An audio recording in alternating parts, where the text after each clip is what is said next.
సంగారెడ్డి జిల్లా మునిపల్లి మండలం ఇబ్రహీంపూర్ గ్రామంలో మారూఫ్ కమర్ హుసేన్ అలీ దర్గా ఖాద్రీ అబ్దుల్ వాహీద్ ఖాద్రీ పీఠాధిపతి ఆధ్వర్యంలో ఉర్సు ఉత్సవాలు ఘనంగా జరుపుకున్నారు.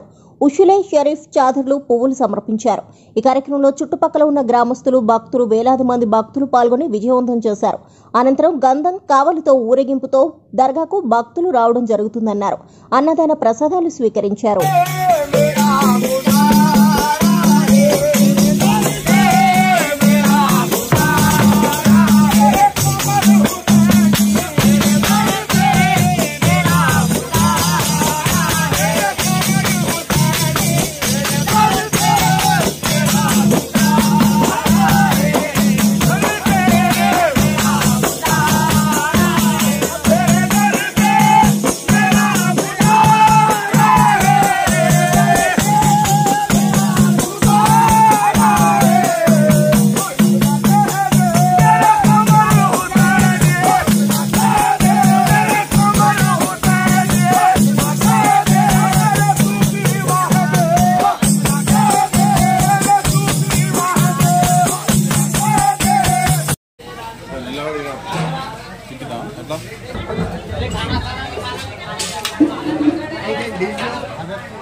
सलाम अलैहि सय्यदुल अश्किया।